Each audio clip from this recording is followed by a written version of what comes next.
Hi everyone. In the last session, we have seen DC motor performance equations. So in today's class, we will see the speed control of DC motors. According to the basic equation, that is omega m is equal to Eb by pi, which is equal to V minus IaRa by pi. As per this equation, the speed can be controlled by using these three variables.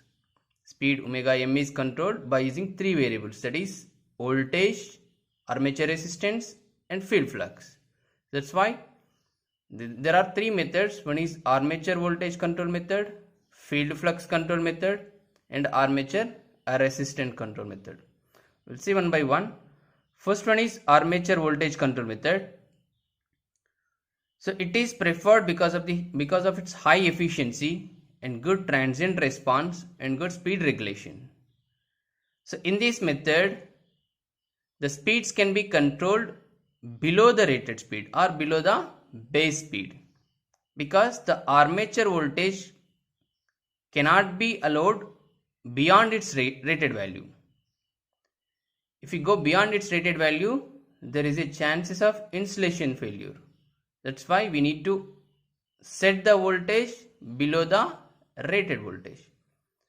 So we cannot go beyond its rated voltage. That's why armature voltage control method is applicable for below the rated speed. So if you see the speed torque characteristics of this armature voltage control method, for separately excited motor, for separately excited DC motor, field flux is constant. So field flux is constant and speed versus torque characteristics are almost constant, because we'll keep the supply voltage as constant. Then the drop across armature resistance is almost zero, so it is almost constant, or the characteristics you will get it like drooping characteristics. If you consider the armature resistance, there is a slight droop in the characteristics which shows with the dotted line. And for the natural characteristics are at rated voltage, the characteristics are the above line or first line. When you are decreasing the voltage beyond its rated voltage, VR is greater than V1 is greater than V2. When you are reducing the voltage, correspondingly the characteristics will shift downward. Initially, if we set the voltage at some 200 volts, the characteristics will be at rated voltage VR. If it is 180, the characteristics will shift downward. If it is 160, the characteristics will shift further downward. Likewise, the characteristics will shift downward when you are decreasing the voltage. In a similar way, the speed torque characteristics of the series motor are shown in this figure. Like speed torque characteristics, natural speed torque characteristics are like this, which are with the rated voltage. When you are decreasing the voltage, VR is greater than V1 and V1 is greater than V2. That means V2 is less than V1 and V1 is less than VR. When you are decreasing the voltage level, as speed is directly proportional to the voltage, by keeping this flux as constant, your characteristics will shift downward. So this is all about the armature voltage control method and the speed and its speed torque characteristics. And if you see the field flux control method, the field flux control method is used to control the speeds above its base speed. Above its base speed. The maximum speed by using this speed control method is, our allowable speed is up to its twice the rated speed.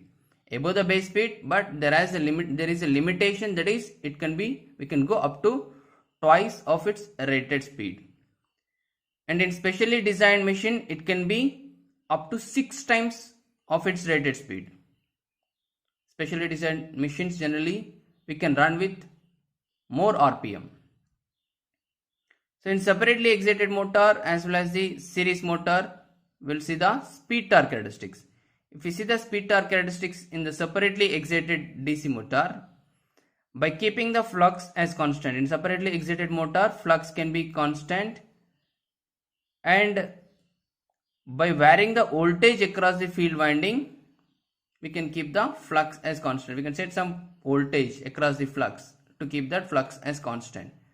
Okay, then if we see here speed versus torque characteristics in flux control method, we'll keep the voltage as constant and we need to adjust the field flux to get the different flux, as it is flux control method. In the natural speed torque characteristics for the separately excited DC motor, it is almost constant speed torque characteristics like this with the rated flux. And here we need to control the, and this is natural speed or base speed. Here we need to control the speeds above its rated speed. That's why we need to decrease the flux. Pi rated is greater than pi 1 is greater than pi 2. That means further we are reducing the flux to get the above rated speed, because speed is inversely proportional to the flux. In the base speed equation, omega m is equal to V minus Ia Ra by pi.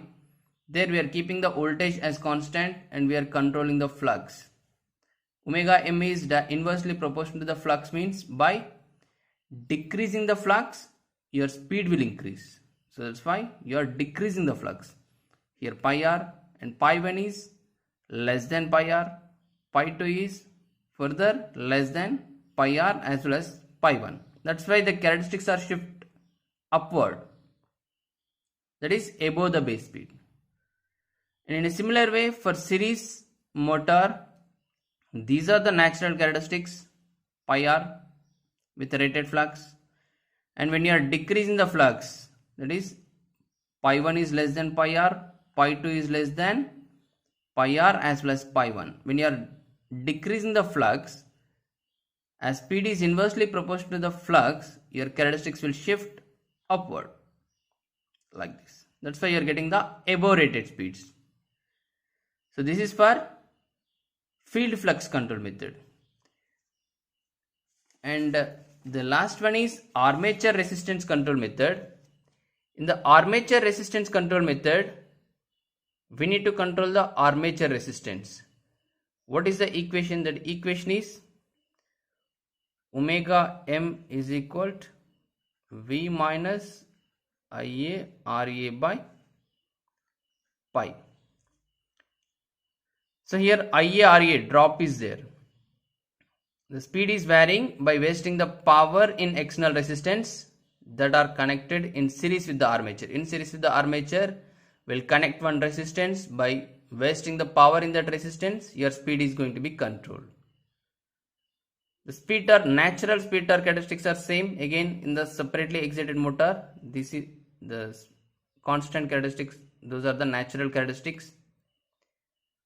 Like I told you, in the separately excited motor with armature voltage control method, there is a slight droop in the characteristics, because we are by neglecting this armature resistance drop, your characteristics will be constant. But if you are considering this armature resistance and you are controlling this armature resistance, as you are increasing this armature resistance, the gap between the natural characteristics and new characteristics will be more. So as you are increasing the armature resistance, these characteristics will shift downward like this. Initially the characteristics will start at the same point, because as per this equation, armature resistance control method, the IaRa drop, as IaRa drop is increasing,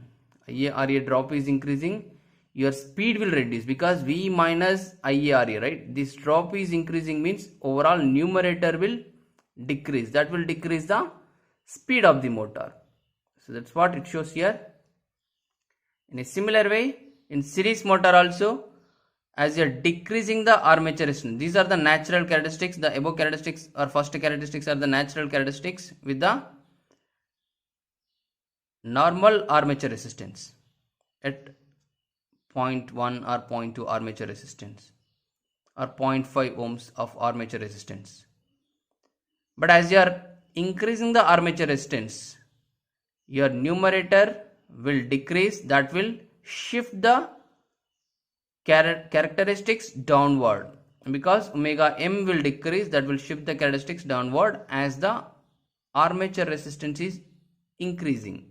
In this way the characteristics will shift.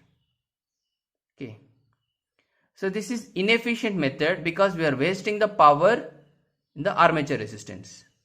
So that's why it is inefficient method, and in practical we don't use this method because we are wasting the power. However, in few applications like intermittent load applications, where the load or the duration of the speed control is limited, for example in the traction intermittent load applications, in the traction we need to control the speed frequently during the frequent intervals, start and stop. So in that applications we can go for this armature resistance control method. However, the same thing can be achieved by using the armature voltage control method also. That's why this method can be replaced by the armature voltage control method.